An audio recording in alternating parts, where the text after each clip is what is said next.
Shukla academy के online platform पर आप सभी का हार्दिक स्वागत और अभिनंदन है। जैसा कि व्याकरण की बिल्कुल जीरो लेवल से क्लास चल रही है, आज हम इसमें शब्द भेद देखेंगे। शब्द भेद इसके पहले भी ग्राफ में हम देख चुके हैं। आज हम शब्दों के भेद में सबसे पहले देखेंगे रचना या बनावट के आधार पर शब्दों के भेद। रचना या बनावट के आधार पर शब्द के भेद कितने हैं? रचना या बनावट के आधार पर शब्द के 3 भेद हैं। कौन कौन से? आइए हम देखते हैं। जैसे रूढ़, यौगिक और योग रूढ़। रूढ़ में आज हम देखेंगे कि रूढ़ क्या है और इसके कुछ उदाहरण भी देखेंगे। रूढ़ जैसे वह शब्द जिसके सार्थक खंड ना हो, वह शब्द जिसके सार्थक खंड, ध्यान देने योग्य बात है ये, सार्थक खंड ना हो रूढ़ कहते हैं। जैसे नाक, कान, सफेद, पीला, दिन, आज, दल और बल। अब जैसे मान लीजिए इसके हम नाक के खंड करेंगे तो ना, धन, का, तो क्या इसका कोई अर्थ निकल रहा है? नहीं निकल रहा है। ये निरर्थक वर्ण हो गए, ये निरर्थक हो गए। अर्थात 2 निरर्थक खंड को जोड़ करके जब एक सार्थक शब्द का निर्माण होता है तो वो क्या कहलाता है? रूढ़ कहलाता है। ठीक। या फिर दूसरी परिभाषा इसकी देखिए कि या जब दो भिन्न भिन्न निरर्थक खंड मिलकर सार्थक हो जाएं तो उन्हें रूढ़ शब्द कहते हैं। कहने का तात्पर्य, जब 2 निरर्थक खंड अर्थात जैसे ना और का 2 निरर्थक खंड हैं, लेकिन जब इसको जोड़ेंगे तो एक सार्थक शब्द निकल रहा है। क्या निकल रहा है? नाक। इसका एक सार्थक शब्द है, इसका एक अर्थ निकल रहा है, इसलिए इसे रूढ़ कहा गया है। तो रूढ़ समझ में आया? चलिए ठीक है, आगे बढ़ते हैं।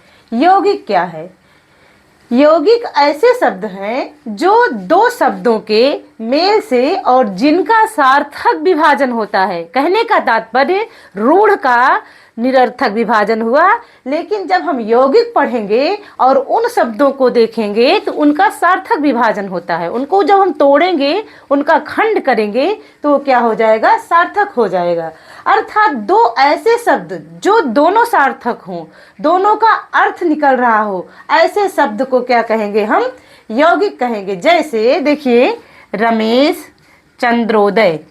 अब रमेश है तो रमेश का जब हम संधि विच्छेद करते हैं तो जैसे रमा, धन, ईश होता है इसका। ठीक है, तो अर्थात रमा का भी अर्थ निकल रहा है, सार्थक शब्द है, और ईश भी सार्थक शब्द है।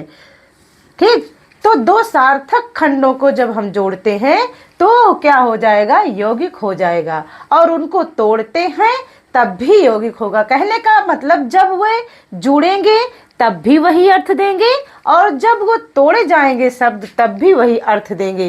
कहने का तात्पर्य है, शब्द जुड़ने से पहले जो अर्थ देते हैं, जुड़ने के बाद भी वही अर्थ देते हैं, वो क्या हो जाएंगे? यौगिक हो जाएंगे।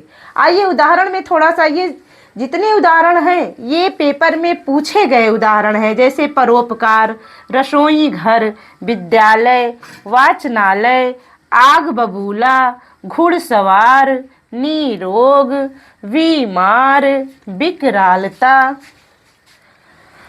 और निर्दय। निर्दय शब्द तो कई बार पूछा गया है। रसोई घर पूछा गया है, परोपकार पूछा गया है, ठीक है, ये घुड़सवार पूछा गया है, निरोग पूछा गया है।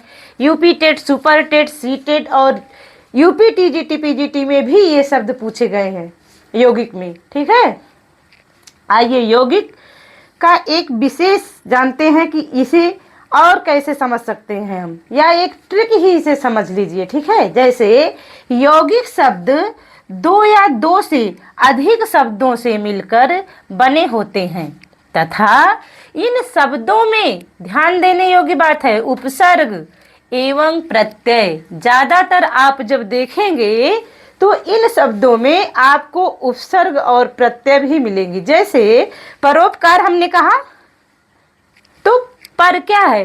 परा क्या है? यहाँ पर उपसर्ग बन रहा है। ठीक है, तो विद्यालय हमने कहा तो यहाँ पर आलय क्या है?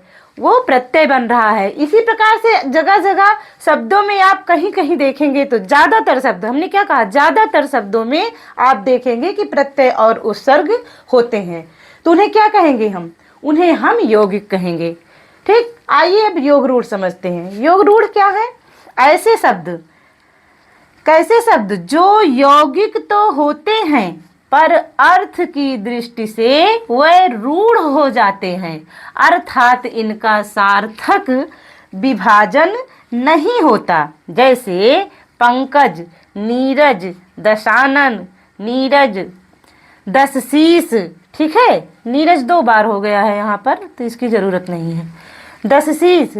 तो आप देख रहे हैं कि इन शब्दों में विशेष क्या है। यहाँ पर आप देख पा रहे हैं कि यहाँ पर बहुब्रीहि समास के उदाहरण योग रूढ़ शब्द हो रहे हैं। ये समझने का आसान तरीका है या रटने का तरीका है, जो भी आप समझ ले। ठीक है, तो कहने का तात्पर्य, जैसे आपने कहा पंकज, तो पंकज अगर साधारण अर्थ में हम समझेंगे तो एक नाम है।